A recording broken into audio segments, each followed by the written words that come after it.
सूर्यवंशीसाठी, आमच्या विजय बापा वाकोडेसाठी आम्हाला लॉंग मार्च करावा लागतो, आम्हाला मोर्चे करावे लागतात आणि शेफाली खानला 2 दिवसात न्याय मिळतो. मला वाटलं होतं आमच्या मोर्चात आता शेफाली खानचा फोटो घ्यावा लागेल, पण मोर्चा नाही, आंदोलन नाही, निवेदन नाही. त्यांचा आरोपी अटक झाला.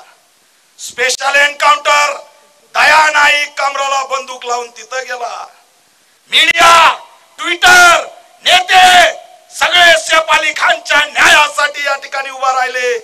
अरे बाबा, दलितांच्या लेकरांनी, मराठ्यांच्या लेकरांनी संविधानाचं रक्षण केलं, खंडणीखोरांच्या विरोधात लढले.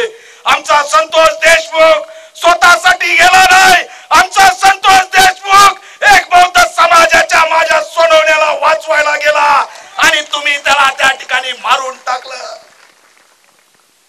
आणि हा लक्ष्मण हाके, बराळ्याचं हॉस्पिटल किती जणांना माहित आहे?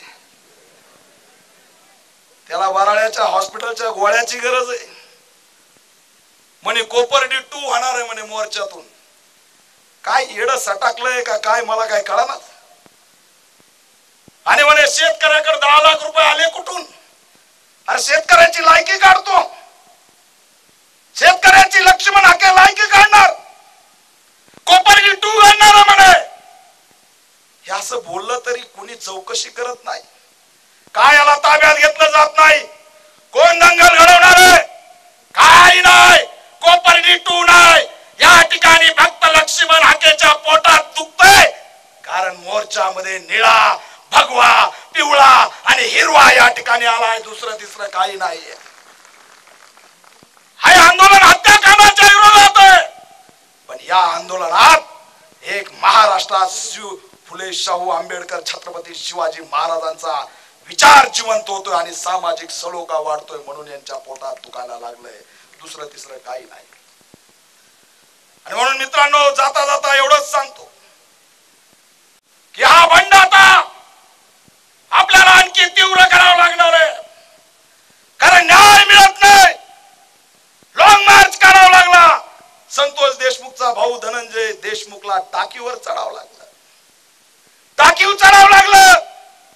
जेव्हा जेव्हा मीडियाचा बूम आमच्या वैष्णवीच्या डोळ्यासमोर, तोंडासमोर जातो, त्या चष्म्यातून तिचे अश्रू टपकन टपकतात. अरे कधी न्याय देणार? या लेकरांनी न्याय मागत किती दिवस फिरायचं? तुम्ही आणखी एक कृष्ण आंधळ्याला अटक केली नाही, अशोक गोरबांडवरती 302 दाखल केला नाही.